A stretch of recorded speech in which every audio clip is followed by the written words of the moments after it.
Bienvenidos al podcast Parresia, un espacio en el que todas las semanas yo, Javier Grajales Fernández, en conjunto de un invitado o una invitada, hablamos de temas relacionados con las ciencias sociales, el psicoanálisis y otras disciplinas. La intención de este espacio es apostar por el coraje de decir la verdad, entendiéndola siempre como no toda. Y el día de hoy me acompaña un invitado muy especial, el doctor Martín López Calva. ¿Qué tal? ¿Cómo estás? Hola, ¿qué tal, Javier? Pues muchas gracias, muy contento porque me hayas invitado. Al contrario, es para mí un gusto que estés por aquí y sobre todo que te abrieras un espacio en tu agenda, pues lo valoro mucho y qué padre como que puedas venir aquí a compartirnos unos puntos sobre específicamente el tema de la educación. Hoy vamos a hablar sobre la educación. Eh, Me gustaría antes de comenzar darte un breve espacio para que te presentes, para quien a lo mejor no te conozca, ¿no? Un poco sobre tu trayectoria, a qué te dedicas, etcétera. Pues muy sintéticamente, soy Juan Martín López Calva. Originalmente estudié arquitectura, me recibí de arquitecto, pero no ejercí la carrera. Empecé muy joven a dar clases.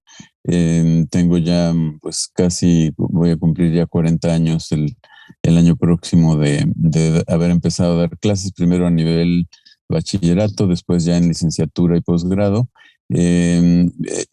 Todos estos años ha sido ininterrumpido mi labor como docente. Me he dedicado también a la investigación educativa. Estoy dentro del Consejo Mexicano de Investigación Educativa y en la red de investigadores en educación y valores de México, en la red UVAL y en una asociación latinoamericana de filosofía de la educación. Y pues básicamente mis temas de investigación tienen que ver con educación humanista, pensamiento complejo, educación y valores, ética profesional, ética de la investigación. He ocupado también cargos de gestión académica tanto en la Ibero de Puebla, que trabajé allí 24 años de tiempo completo, más casi un año de profesor de asignatura, como aquí en la UPAEP, donde ya llevo 12 años, no, desde 2012, 10 años. Estoy ocupando ahora el cargo de decano de Artes y Humanidades, pero bueno, he coordinado el doctorado en Educación aquí en la UPAEP y también en la Ibero Puebla, el Interinstitucional en la Educación, y pues he coordinado áreas como Servicio Social, Formación Humanista y varias áreas. En este momento pues es todo lo que tiene que ver con disciplinas de arte y humanidades en la UPAEP. Ok, una carrera y una trayectoria bastante extensa Sí, y pues sí. bastante llena de cosas. Me llama la atención como preguntarte cómo ha sido este paso de arquitectura a la educación, como qué hizo que te interesara este tema de la educación.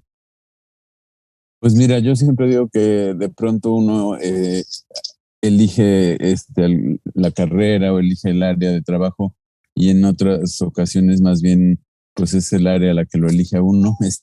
En esta ocasión, bueno, en mi caso fue como un tanto fortuito. Yo para poder realizar mi servicio social había una oportunidad de dar clases en bachilleratos de la misma universidad y pues así me inicié como desde estudiante de licenciatura dando clases en prepa.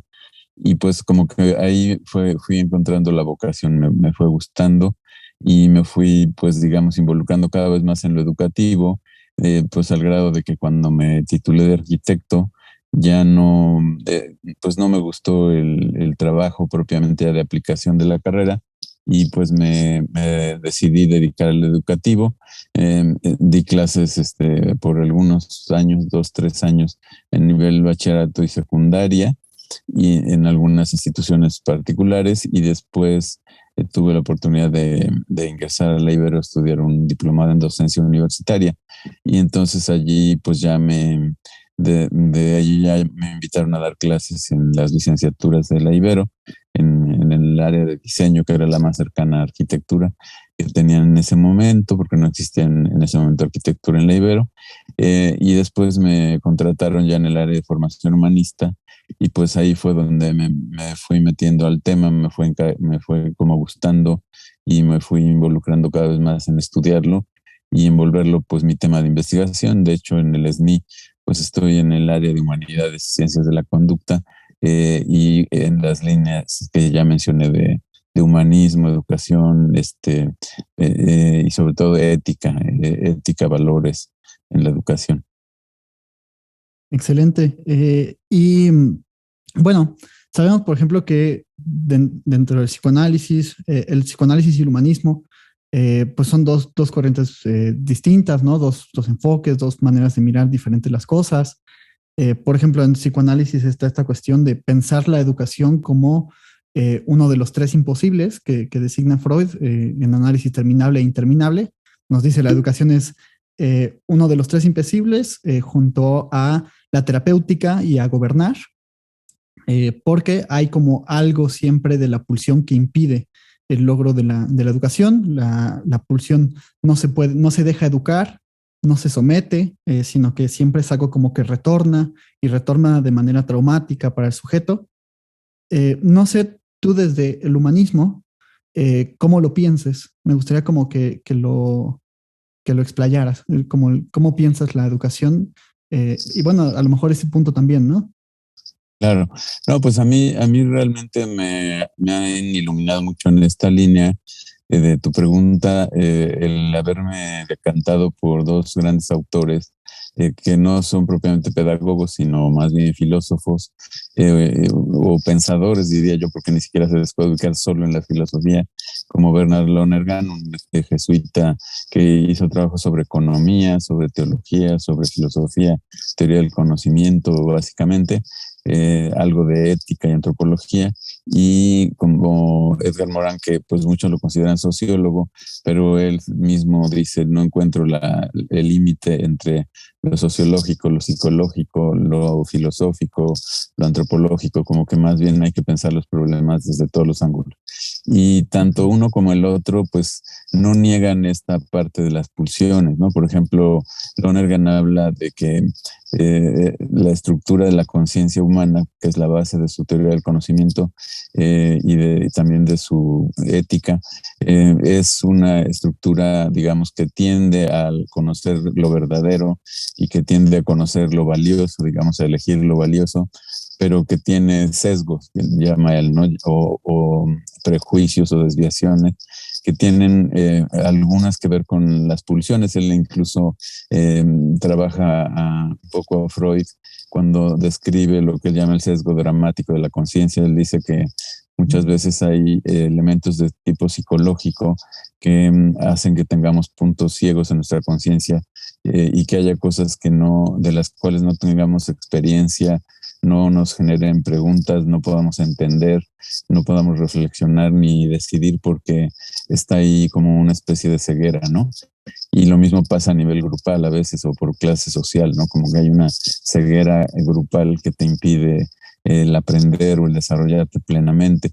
Y del otro lado también, pues Morán plantea esta idea de que pues desde lo biológico hasta la parte de lo biológico que podría ser, digamos, el cerebro, hasta la emergencia de la mente y luego de la cultura, pues en todo eso hay también una influencia de lo genético, de lo emocional, el cerebro también. Él habla del cerebro triúnico de MacLean, ¿verdad? Y habla de cómo también esta parte de la pulsión está presente en el desarrollo del todo ser humano. Pero los dos coinciden, y yo también coincido con ellos, ya aterrizándolo en la educación, en que pues son condicionamientos, no son determinaciones. O sea, no estamos determinados por esas pulsiones. Obviamente nunca van a poderse, digamos, reprimir ni eliminar, ni es lo deseable, porque pues si no, no seríamos plenamente humanos, pero sí se pueden, digamos, integrar en una educación que armonice y que pueda ir generando como ese equilibrio entre lo que llama Morán la razón, la emoción y la pulsión. Uh-huh. Y, por ejemplo, en esta cuestión de la teoría del conocimiento, dices que hay como la posibilidad de acceder a un conocimiento verdadero, solo que a veces estamos como en sesgos, o sea, pero sí hay como esta posibilidad desde el humanismo como de acceder a un conocimiento verdadero o acceder a algo, parecido así como a la verdad, porque, por ejemplo, en el psicoanálisis es algo que siempre se nos dice como que está la dimensión del semblante, ¿no? Y que toda esta cuestión de lo verdadero o de la verdad o toda esta construcción de la verdad como una totalización o como un absoluto, en realidad está como del lado del semblante, ¿no? ¿Cómo lo percibes tú desde tu posición? Pues mira, desde lo que yo he trabajado en la parte de epistemología del conocimiento, que están sobre todo desarrollado en un libro de educación que se llama Educación Humanista, que está como en 3 volúmenes publicado en Guernica. Allí una de las secciones es la del conocimiento. Y en esa parte yo desarrollo un poquito la teoría del conocimiento de tanto de Morán como de Lonergan. Y ambos plantean la posibilidad, obviamente, no de conocer la verdad absoluta, ¿no? O sea, porque el conocimiento humano es obviamente limitado, ¿no? Lonergan dice, nuestro deseo de conocer lo verdadero pues, es ilimitado, pero las realizaciones de ese deseo siempre son limitadas y pueden estar sesgadas por estas pues, cegueras individuales, psicológicas, egoístas, etcétera. Pero ambos hablan de que sí es posible un conocimiento objetivo y verdadero de ciertos elementos de la realidad, ¿no? Y eso, pues Morán dice que es biodegradable, ¿no? Que la verdad es biodegradable, pero sí se puede conocer, o sea, puedes conocer algo como verdadero y tener todos los fundamentos en un momento determinado, aunque pueda después venir otro elemento y superar o plantear un punto de vista diferente que también genere cierto conocimiento verdadero, pero que pueda ser hasta contradictorio al anterior, ¿no?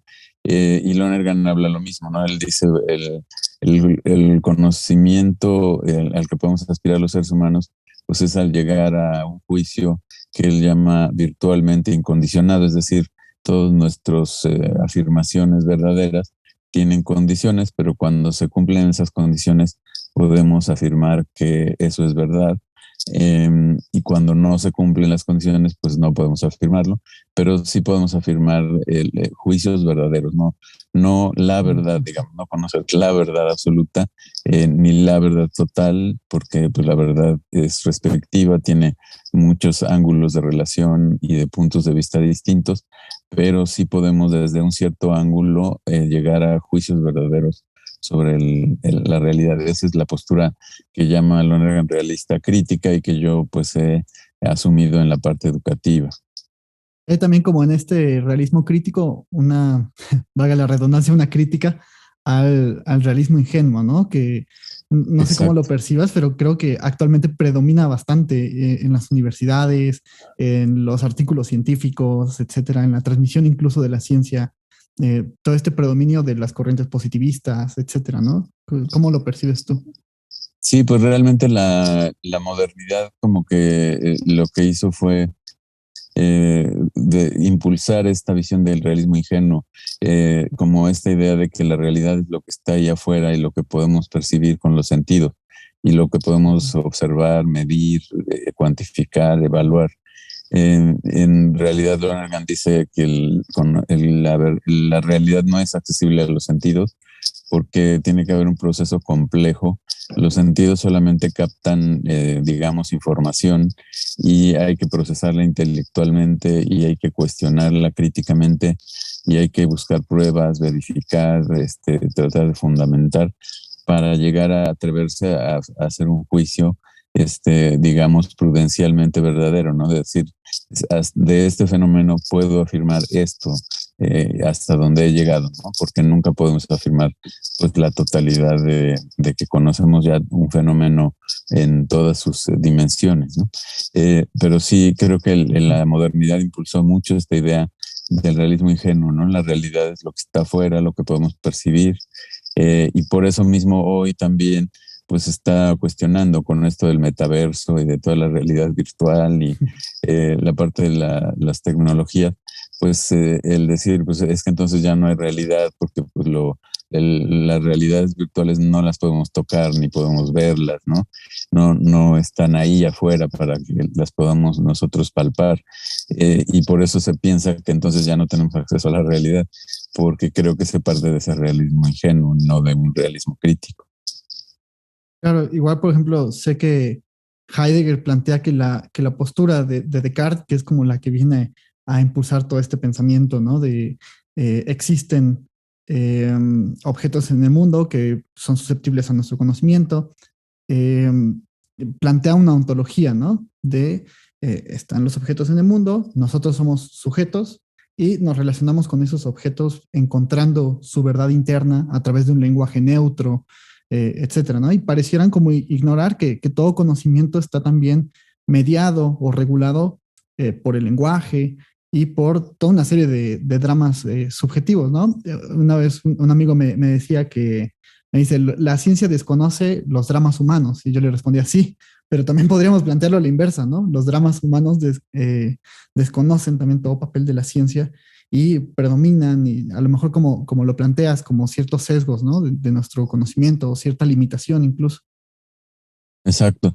Sí, pues Morán habla precisamente de que uno de los saberes que había que enseñar en las escuelas en esta época es le llama el error y la ilusión del conocimiento, ¿no? El que todo conocimiento puede generar errores e ilusiones, porque nuestros sentidos nos pueden engañar, porque nuestro intelecto nos puede engañar, porque incluso la reflexión crítica puede tener ciertas pruebas sesgadas, ¿no? Y llevarnos a conclusiones falsas. Entonces, que tendríamos que estar abiertos al cuestionamiento constante a lo que descubrimos como conocimiento para realmente estar en esta postura de que yo ya Lonergan llama realismo crítico, ¿no? Y sí hay como todos estos, pues, sesgos que porque me parece que otro de los errores que señalan ambos autores es que se cree que la objetividad es la negación de la subjetividad, ¿no? Y cuando en realidad en todo conocimiento científico, por más ciencia natural, ciencia dura que podamos tener, siempre hay la presencia de la subjetividad del investigador. Y entonces, creo que esa parte es importante, ¿no? Tanto Lerner como Morán tienen unas citas que yo a veces pongo en la misma lámina para compararlos, porque son tradiciones de pensamiento muy distintas. Sin embargo, esas citas parece que son idénticas, nada más diferentes un poquito en las palabras que usan, pero dice, Morán, por ejemplo, dice, la negación de la subjetividad es el colmo de la subjetividad, como que la objetividad no comporta negar la subjetividad, sino emplearla a fondo, ¿no? Emplear a fondo tu subjetividad.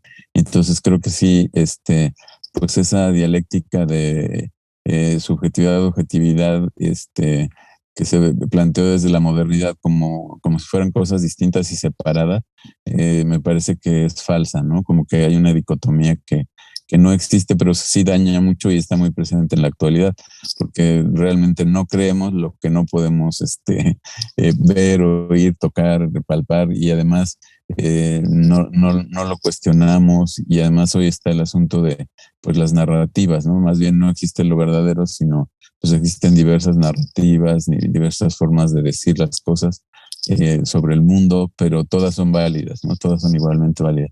Me parece pues que no, ¿no? Adela Cortina tiene una frase que me gusta que dice que pues las ideas tienen que ganarse el respeto, ¿no? Que no todas las ideas son respetables, ni las opiniones, ¿no? Porque pues necesitamos analizar con base en qué se están afirmando.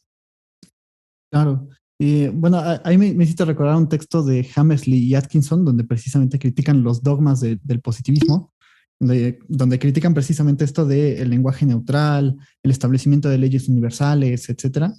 Que bueno, para lo mejor quien nos escucha, tampoco se trata de decir que positivismo no sirve de nada. En realidad, yo, por ejemplo, siempre he valorado esta cuestión de el rigor que emplean en la investigación, en la comprobación de hipótesis, ¿no? Y el tratar de cierta manera sí de hacer esta apuesta de mantener la subjetividad a raya, pero también han caído, como dices, ¿no? En este colmo de la subjetividad, o sea, en esta negación extrema de la subjetividad. Y bueno, estos autores dicen en negar la reflexión fundamental, ¿no? Del sujeto, o sea, que el sujeto interviene políticamente de manera ideológica a todo esto, e incluso, no sé cómo lo percibas tú, pero creo que este predominio de las corrientes positivistas, eh, y tachar todo lo demás como, no sé, por ejemplo, intentar jubilar a la filosofía, descalificar al psicoanálisis, descalificar a otras metodologías como los estudios de caso, por ejemplo, etcétera, tienen como de fondo una cuestión ideológica, teocrática, de razón instrumental, ¿no? De hacer que el sujeto simplemente sirva para el sistema, haga estadística, haga generalizaciones que son convenientes para las instituciones, etcétera, pero ignoran como todo lo demás, ¿no? Toda otra reflexión. Sí, fíjate que eso es muy, muy importante, eso que dices, y muy interesante porque, pues creo que al menos en el campo de la investigación educativa, que es el que yo conozco, sí hubo una época de esa polarización, ¿no? En la que, por ejemplo, los que hacían ciencia desde una visión cuantitativa y más positivista, pues decían que todo lo que era cualitativo y el estudio de los significados, las interpretaciones, todos los estudios de corte más hermenéutico, pues de esos eran nada más como sus relatos, prácticamente eran casi literatura, pero no era investigación y no aportaba conocimiento, porque negaban precisamente toda esta parte de la intervención del sujeto. Y yo creo que se dio una época de pugna en la que también los cualitativistas pues afirmaban que de pronto todo lo que se hacía en lo cuantitativo pues era falso, que no se puede medir las realidades, etcétera, etcétera, ¿no? Y pues hasta la fecha lo vimos muy fuertemente con este asunto de el debate sobre las pruebas estandarizadas para evaluar a los estudiantes tipo PISA, por ejemplo, o Planea del sexenio anterior, o para evaluar a los docentes, ¿no? Que no se puede hacer ninguna prueba estandarizada porque pues eso no está como manipulando a los sujetos y usándolos instrumentalmente, etcétera. Yo creo que ahorita estamos ya en una etapa en la investigación educativa, al menos, en la que se reconoce la complementariedad de las aproximaciones epistemológicas de ambos paradigmas y también de pues, las aportaciones ya metodológicas en términos de generar conocimiento e incluso pues yo he visto cómo crecen ahora los estudios mixtos, ¿no? Que tratan como de tener alguna parte sí cuantificable, pero también otra parte que vaya más a fondo, a profundizar en las subjetividades. Claro, igual yo, como aclarar igual a quien nos escucha, que tampoco estoy en contra de los estudios estadísticos o que hacen generalizaciones. Lo que me parece es que siempre hay como esta cuestión de, es necesario operacionalizar las variables, que haya como una construcción seria de hipótesis, que el objeto se preste a ser medido estadísticamente, etcétera, ¿no? O sea, hay toda una serie de condiciones que tienen que cumplirse para que una investigación pueda ser cuantitativa, así como también hay una serie de condiciones para que una investigación pueda ser de corte más cualitativo, ¿no? Y yo Claro, quería porque, preguntar, ajá, no, pero nada más para sí, sí, sí, precisar ahí, porque también a veces yo que estoy en varios doctorados como director de tesis y como evaluador, pues también a veces los alumnos quieren estudios cualitativos por no saber matemáticas, estadística, por evadir esa parte como del rigor, digamos, ya procedimental, matemático, estadístico que hay que tener para generar un buen estudio cuantitativo. Pero piensan que lo cualitativo pues es simplemente ya no hago nada de estadística y pues puedo hacer lo que yo quiera, cuando en realidad pues cada método cualitativo también tiene sus reglas y tiene su normativa y su rigor. claro, yo también lo he percibido, o sea, que hay como este desprecio a la estadística que en realidad tiene que ver con ignorancia. A mí cuando me han dado materias de estadística, yo no soy muy bueno en estadística ni en todas esas investigaciones, pero me parece siempre un campo de estudio muy interesante que respeto muchísimo y que me parece que tiene muy buenas investigaciones, ¿no? Incluso dentro de las ciencias sociales, por ejemplo, las investigaciones de Durkheim sobre suicidio, que tiene un corte cuantitativo, me parece una muy buena investigación, me parece buenos los resultados que encuentra y todo, y la manera en la que construye sus hipótesis, sus variables, etcétera, ¿no? Eh, pero yo quería preguntarte como de todos estos conflictos que hemos estado hablando, como el realismo ingenuo y así, ¿cómo crees que interviene eso o qué problemas plantea esto para la educación tal cual como la vivimos, ¿no? Porque a mí me parece que el realismo ingenuo también ha traído muchas consecuencias negativas, ¿no? A la educación o a la manera en la que conocemos o construimos saber. Pues sí, yo creo que aprovechando que yo creo que muchos de los que te escuchan en el podcast seguramente han visto la película esta de Don't Look Up. Creo que ahí hay un Oh, ejemplo ujú. muy satírico. A algunos les ha gustado, otros han odiado la película porque me parece que tiene como un humor pues negro, una ironía que no todo el mundo le gusta, ¿no? Lo capta, pero me parece que es un buen ejemplo porque creo que la realidad actual se va mucho por ese realismo ingenuo en el que pues de pronto pues nos bombardean de información. Hoy en la educación se habla de infodemia, ¿no? O de infoxicación, ¿no? De intoxicación de información. Y de pronto pues es tanta la información que el mismo Bauman decía, pues el alumno ya no puede separar el trigo de la paja. O sea, qué es lo que realmente Ujú. vale la pena, qué es lo que tiene fundamento y qué es lo que alguien está inventando, ¿no? Entonces, creo que se hace mucho daño a lo educativo eh, y me parece que se está viendo hoy en las generaciones, pues que creen en esto de la posverdad, ¿no? Y de las fake news y todo esto, y que siguen ciegamente a líderes que de pronto, pues evidentemente están diciendo cosas falsas, ¿no?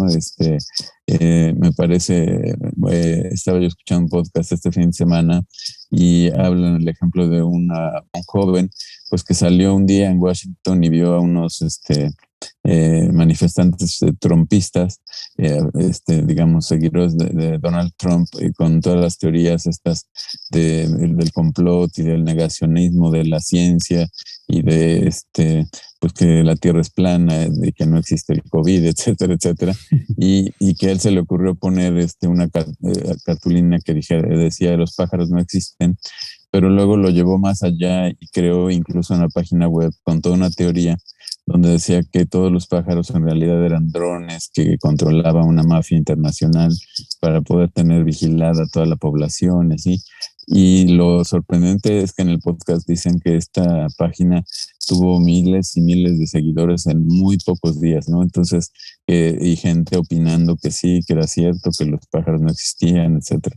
Entonces, Wow. creo que realmente hoy creemos en como ya no creemos en nada, creemos en todo, ¿no? Entonces, me parece que sí es importante que en la educación, yo he insistido desde pues, mi primer libro es sobre pensamiento crítico y creatividad en el aula, y ahí el primer capítulo dice educar es enseñar a pensar y a tomar decisiones.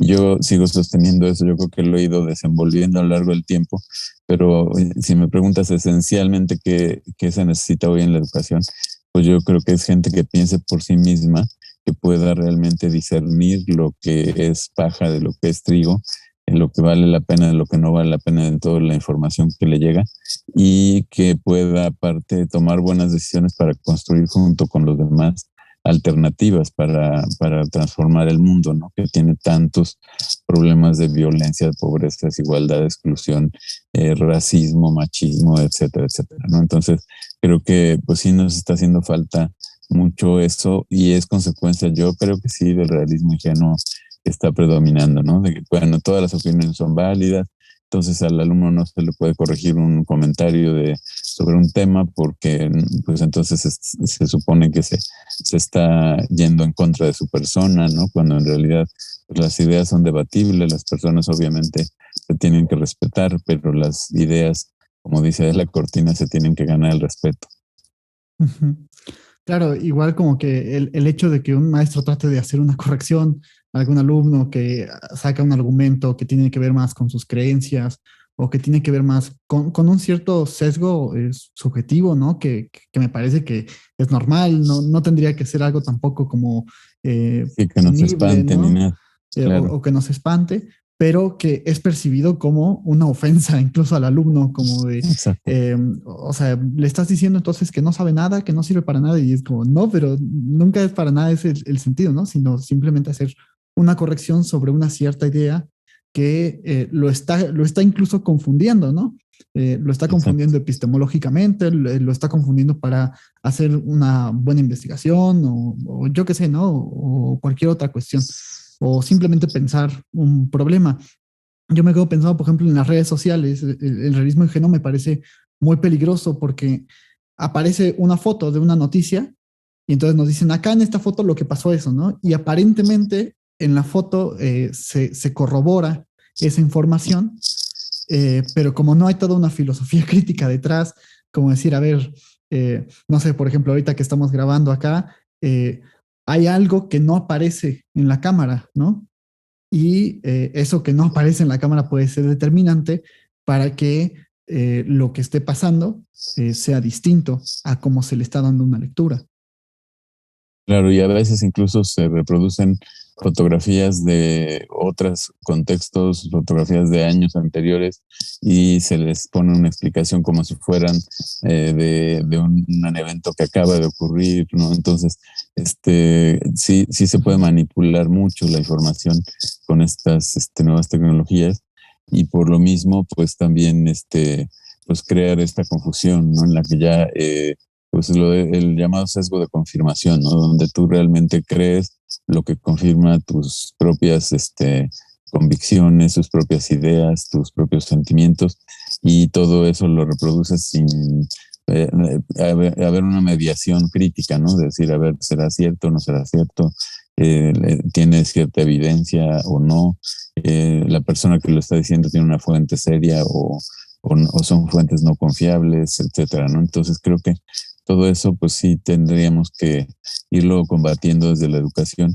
Y desgraciadamente yo veo que las tendencias van más en la línea de todavía de llenar de contenidos los planes de estudio, porque todos esos problemas los volvemos contenido para enseñar, en lugar de decir, no, va a haber pocos contenidos.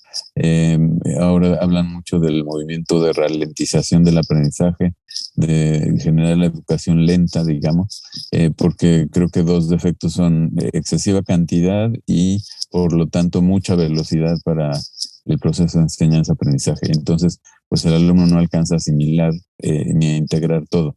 Me parece que en lugar de convertir todos los problemas sociales en contenidos a meter en los planes de estudio, pues habría que pensar más bien en pocos contenidos de relevancia, de profundidad suficiente, y tratar de trabajarlos con el ritmo de aprendizaje del alumno y también con la profundidad que se requiere para aprender a pensar. Yo creo que eso dejaría más huella que el salir sabiendo de memoria muchísimas cosas que a veces ni siquiera entendemos, ¿no? Y también creo que hay como un grave problema de burocratización de la educación, ¿no? Como hace pasar toda la educación como por aspectos burocráticos, y etcétera.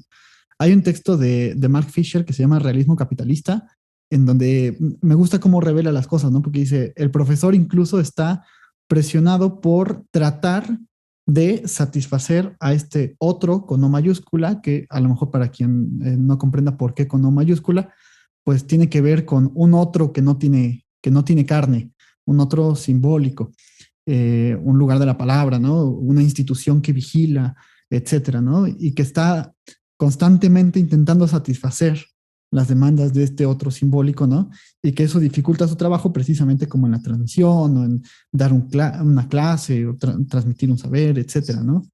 Y además, no sé, como toda esta cuestión de cumplir las planeaciones, cumplir las cosas, ¿no? Como de entregar ciertos formatos, esta tendencia que tenemos aquí en México como de la formatitis, etcétera. No sé cómo tú lo veas, ¿no? Pues Esta yo creo que cuestión. ese es un fenómeno muy fuerte, y no solo en México, sino a nivel internacional. Andy Hargreaves, en un libro ya como de principios de este siglo, hace ya de como 20 años, hablaba sobre el profesorado y la cultura de la posmodernidad, y precisamente uno de los capítulos habla sobre cómo se está reduciendo el espacio pedagógico del docente por el cumplimiento de demandas administrativas, ¿no? Como precisamente todo este paradigma de que necesitas generar planeaciones rigurosísimas a detalle, planear cada minuto de lo que va a hacer en clase, entregar evidencia de que lo hiciste, ¿no? De cómo lo hiciste, de qué resultados obtuvo el alumno de aprendizaje en cada uno de los temas. eso te lleva más tiempo que el tiempo que le tendrías que dedicar a pensar cómo establecer una relación pedagógica significativa con el estudiante y cómo trabajar los contenidos de manera realmente fructífera en términos de desarrollo humano. Y pues creo que desafortunadamente estamos en ese mundo porque el modelo, digamos, de la economía global y de las empresas, como que se ha apoderado del sistema educativo, ¿no? Y entonces también esa lógica de eficiencia, de acreditaciones, de todo tiene que ser certificación, todo tiene que ser con ganarte una insignia, ganarte el reconocimiento de tal o cual, pasar el examen X o Y para poder decir que estás aprendiendo, pues a veces eso está obstaculizando el aprendizaje real. Y desafortunadamente no es cuestión de decisión de una institución, de una escuela, de una universidad o de un profesor, sino es algo sistémico, ¿no? Que es muy complicado. Yo siempre que doy charlas para maestros, pues al final alguno o algunos me preguntan sobre esto. ¿Cómo le podemos hacer si todo el tiempo nos están pidiendo, pues más bien dedicarnos a lo burocrático? Y pues sí, realmente es difícil contestarles esa pregunta, ¿no? Porque me parece que, bueno, lo que yo respondo es que habría que pensar en cumplir lo esencial en lo burocrático sin dedicarle demasiado tiempo, sino el estrictamente indispensable para cumplir y más bien concentrarse en lo que vale realmente la pena, ¿no? Pero pues como dice Edgar Morán, estamos a veces muy ocupados en la importancia de lo urgente, pero no vemos la urgencia de lo importante y creo que ese es un rasgo característico de estos días en todas las actividades, incluyendo la educación. Claro, sí, sí, sí. Y me parece que incluso también aplica para el campo de la investigación, ¿no?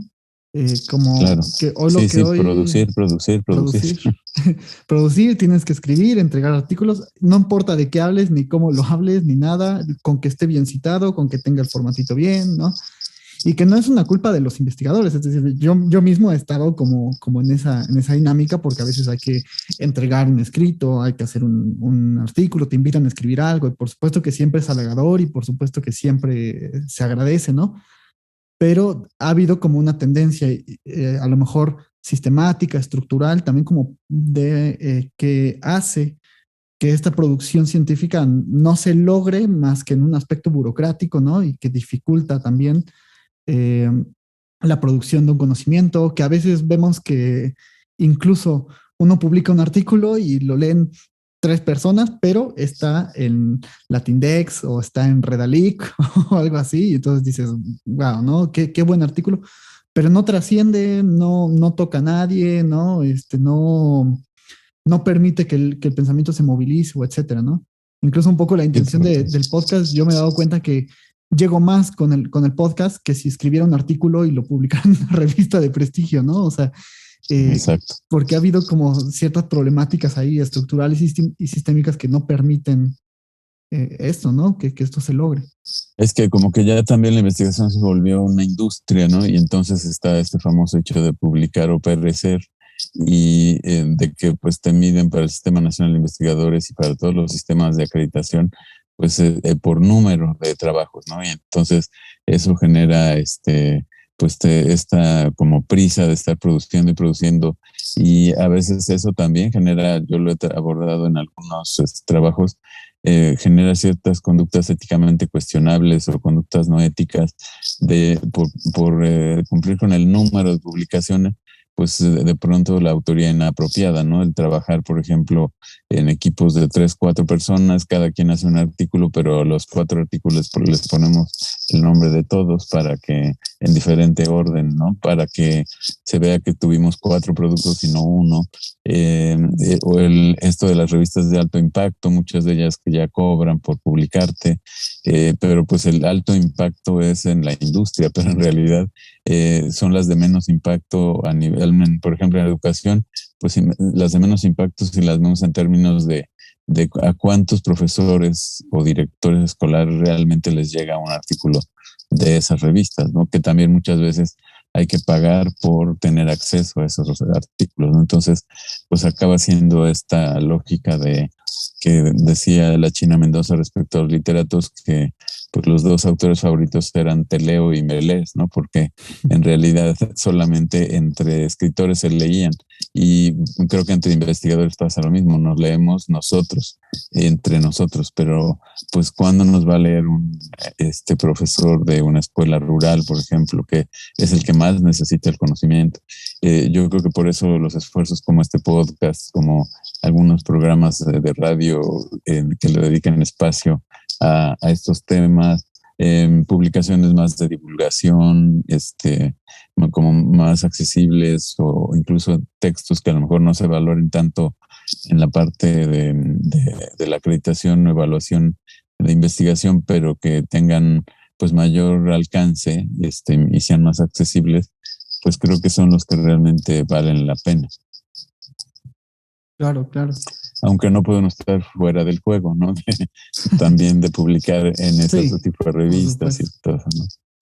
sí, por supuesto, porque una cosa es hacer una crítica y otra cosa es también decir, bueno, yo no participo de nada de eso, porque si no participas de nada de eso, ya estás por fuera, estás como un relegado, como una alteridad ahí Exacto. que no puede producir tampoco nada, ¿no? O sea, yo creo que, eh, por ejemplo, te decía al inicio, ¿no? Que el hecho de que la educación sea imposible, pues tampoco significa que, no que nos quedemos de brazos cruzados y entonces digamos, bueno, entonces ya no hacemos nada, ¿no? Sino que hay que apostar por ciertas cosas que sí se pueden, pero entendiendo que también hay una realidad que limita, ¿no? O que, bueno, en psicoanálisis decimos que castra esta posibilidad, ¿no? Claro. O, Sí, dice Morán que la imposibilidad de construir el mejor de los mundos no impide el tratar de construir un mundo mejor. Entonces, pues yo creo que sí, el que no podamos tener una educación perfecta, pues no quiere decir que no hagamos nuestro mejor esfuerzo para pues tratar de, dentro de esas reglas del juego, pues tratar de encontrar los huecos, ¿no? En donde se puede colar realmente lo educativo y lo que tenga mayor impacto en términos formativos, y no solamente en términos, digamos, de productividad y certificaciones y acreditaciones, ¿no? Sino en términos reales de formación de las personas y de transformación de la sociedad a través del conocimiento. Que también eso pues hoy está un poco cuestionado, porque pues los mismos gobiernos no le están dando la relevancia que tiene la investigación científica, ¿no? claro, incluso la desmienten. Exacto, incluso las mienten, dicen no sirve para nada, el investigador no tiene contacto con la realidad, está ahí encerrado en su oficina, escribiendo cosas, pero no tiene idea de cómo es el país o cómo es el mundo. Y creo que esa parte de descalificación, pues sí es grave, ¿no? Yo creo que sí hay que reivindicar el trabajo, y por otro lado revalorizar al docente, como era el lema de este gobierno que está en curso en México. Pues es una tarea pendiente, ¿no? O sea, digamos, fue un eslogan, pero en realidad no se ha hecho, y pues todos, el mismo Hargreaves que mencionaba yo hace rato y otros autores hablan de cómo pues el docente tiene que ser el líder en esta crisis educativa, ¿no? Entonces, cómo formarlo bien, cómo apoyarlo, cómo valorar su trabajo para que realmente la sociedad lo vea como un profesionista pues indispensable para el desarrollo de las sociedades, ¿no? Y bueno, ya como para también ir cerrando, preguntarte, ¿tú crees que esta situación cambie, ¿no? O ves un futuro, digamos, ves el futuro de manera optimista o te parece que es más complicado o cómo lo percibes tú? A mí, la verdad, me parece como que, pues sí estamos enfrentando un escenario muy difícil porque además al poder le es muy conveniente que esto siga manteniéndose de esta manera. Creo que hay cosas que se van a poder hacer, creo que hay muchas otras cosas que no, pero me interesa saber tu postura. Pues sí, yo hace muchos años le escuché a un jesuita que fue rector de la Universidad Centroamericana en Managua, y después fue secretario general de las Universidades Jesuitas de América Latina.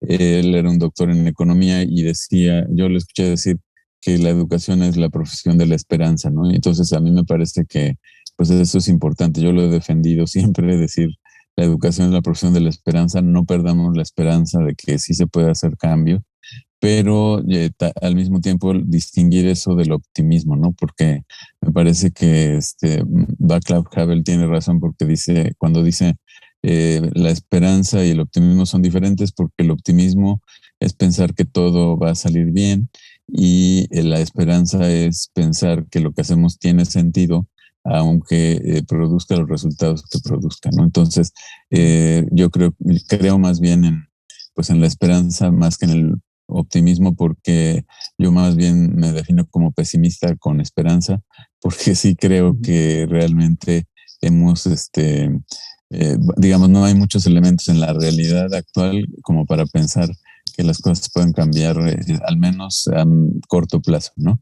Eh, Hay un término que Lonergan utiliza que es paciencia histórica y pues pensar que los cambios estructurales y los cambios de cultura se van dando, pero a través de varias generaciones, no es algo que se ve en unos cuantos años. Entonces, pues yo sí sigo con la esperanza de que esto se pueda lograr, aunque a lo mejor ya no nos toque verlo a nosotros ni a nuestros hijos, pero se va a ir dando a lo largo de las décadas, ¿no? Y de los siglos. Esperemos que sí. Ojalá. Sí, sí, sí. Yo también creo que comparto esa postura de definirme como un pesimista con esperanza, como en el sentido de, o sea, sí, no podemos sentarnos tampoco o cruzarnos de brazos y creo que también hay que apostar porque se pueden hacer cambios estructurales o sistemáticos, sin por ello tampoco como que percibir el mundo de color rosa y decir, va a pasar de la noche a la mañana o simplemente con como este activismo de redes que vemos hoy, ¿no? Como de comparto una publicación en donde me quejo y ya está. O le doy me enoja a una publicación y ya quedó, ya está mi participación ciudadana. Y uno dice, bueno, espérate, no, o sea, los cambios no suceden nada más porque le das me enoja a una publicación, ¿no? Exacto. Hay que salir y hay que hacer cosas y hay que hacer, apenas leí ayer una cita de Lacan que decía que, bueno, hablaba de la revolución freudiana, ¿no? De cómo Freud revolucionó el campo, ¿no? Pero decía algo muy interesante y decía que toda revolución implica un desplazamiento discursivo. Entonces me parece que por ahí también hay algo que se puede hacer, como cambiar todos estos discursos, porque al final de cuentas el realismo ingenuo y todas estas posiciones que imposibilitan la materialización de una buena educación, si podemos decirlo así, eh, pues bueno, pueden cambiar también, ¿no? O sea, pueden cambiar también y desplazarse y ser de una forma totalmente distinta y permitir nuevas cosas, ¿no? Claro. Claro, sí, yo creo que hay que ir poco a poco posicionando pues este otro discurso más de esperanza y de transformación y este discurso más de realismo crítico que desplace al realismo ingenuo, que es lo imperante. Claro.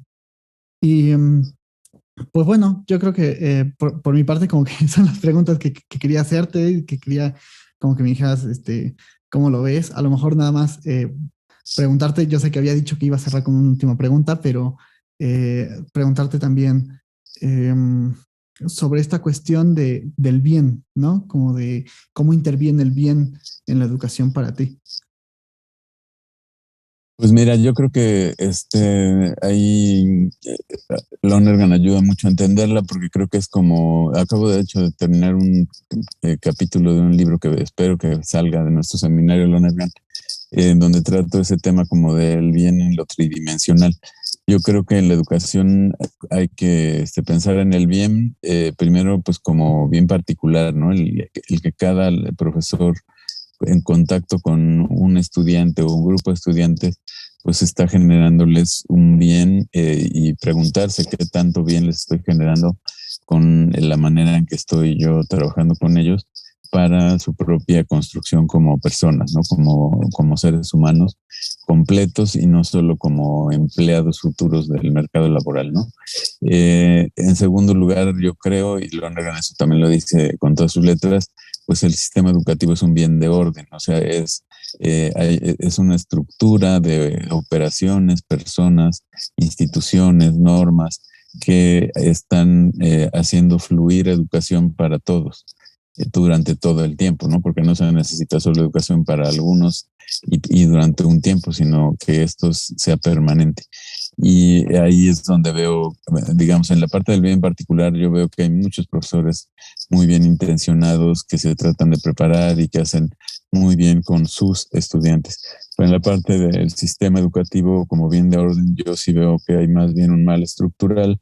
Me parece que tenemos un sistema educativo pues muy mal organizado, demasiado piramidal, controlador, basado en la desconfianza al profesor, en como instrumentalizar al profesor y al alumno para fines políticos, y no para realmente construir un bien para la sociedad. Y creo que no se le ha apostado ni siquiera presupuestalmente, con políticas claras, no, y no lo digo solo por este gobierno, sino en general históricamente, salvo algunas pequeñas excepciones durante el siglo XX, como a mediados del siglo XX, pues creo que fuera de eso no se ha hecho una apuesta real y clara por la educación como un motor de desarrollo. Entonces, me parece que esa parte del bien de orden es un pendiente muy fuerte y muy complicado de trabajar, porque está ahí metida la crisis política, la crisis de las democracias que está viviendo el mundo, y por otro lado, pues la educación como un bien de valor, como un valor terminal, pensando en que generemos en los alumnos la capacidad de discernir qué cosa realmente es buena para su propia vida, y qué cosa y qué tipo de sistema político, económico, social, cultural es bueno realmente para que todos en la humanidad nos desarrollemos, y pues que no se normalicen conductas y significados y formas de vida que de pronto más bien producen deshumanización, pero que ya los vemos como si fueran parte de la vida cotidiana, como si no pasara nada, o incluso hasta los exaltamos, ¿no? De pronto hay ya también una apropiación, como dirías tú, una apropiación discursiva y simbólica también, por ejemplo, del crimen organizado, y que va haciendo que se distorsione nuestra visión de la vida, ¿no? Siempre cuento la anécdota de que me enseñaron un día una estampita por ahí en la zona del Triángulo Rojo, del Santo Niño del Huachicol, ¿no? Y como la imagen del Niño Jesús con su garrafita de gasolina robada, pues ya se volvió también parte de pues todo este simbolismo religioso de las comunidades. Y entonces pues empiezas a exaltar lo que es negativo, y entonces se empieza a justificar toda acción y toda estructura que deshumaniza. Entonces me parece que ahí también hay que trabajar muy fuerte, pues en el cambio de cultura, en el cambio de significados y de valoraciones que hacen que vivamos de determinada forma, ¿no? Creo que ahí hay una decadencia fuerte, no solo en México, sino en el mundo. Claro. Y yo igual pienso que el tema del bien es algo muy problemático, ¿no? Porque se ha dicho incluso como que hay una bondad intrínseca del ser humano, se ha planteado la posición contraria de que hay una naturaleza maligna, ¿no? Maligno. Yo no lo creo como en términos de naturaleza, yo creo que por ahí la pregunta está errada, ¿no? Yo no creo en una cierta bondad o maldad intrínseca del ser humano, pero sí considero que algo que nos caracteriza, bueno, al menos desde mi posición como psicoanalista, ¿no? Algo que nos caracteriza es que el odio viene primero y después viene el amor como una especie de reacción, como una especie de bien, ¿no? Y me parece que Aristóteles acertaba muy bien cuando asociaba el bien con la felicidad, pero también hay como unas ciertas complicaciones al pensar eso, porque al yo buscar mi felicidad o yo buscar mi bien, estoy haciendo que otro sufra ese bien que yo consigo, ¿no? Y creo que es como algo muy problemático que a lo mejor se abriría para toda una charla más extensa, ¿no? Y pues estaría buenísimo en algún momento continuarla. Sí, Eh, yo creo que ahí, por ejemplo, de la Cortina aporta elementos, porque dice, pues tiene que haber como dos fundamentos: la felicidad y la justicia para el bien, ¿no? Por un lado, cada quien tiene Ujú. derecho a su proyecto de felicidad, pero si no hay ciertas condiciones exigibles de justicia para todos, pues no podemos hacer realidad que los proyectos de felicidad se puedan ir desarrollando y cumpliendo, ¿no? Entonces, creo que no podemos olvidar las dos, digamos, los dos pilares del bien, ¿no? No, no solamente la felicidad, sino la justicia también. Y si no hay justicia, pues obviamente no va a haber felicidad. Claro, sí, sí, sí. Y creo que ahí es donde está el gran problema, ¿no? Porque ser justo Exactamente. implica también renunciar un poco a A a mis la felicidad que propios percibo, ¿no? beneficios. Exacto. Claro. Y pues bueno, creo que daría como para una plática más extensa, pero bueno, sé que tienes La como... organizamos. Sí, sí, sí, estaría buenísimo organizarla para algún otro momento. Sé que estás muy ocupado y te agradezco muchísimo que te des este espacio. Para mí es algo muy valioso.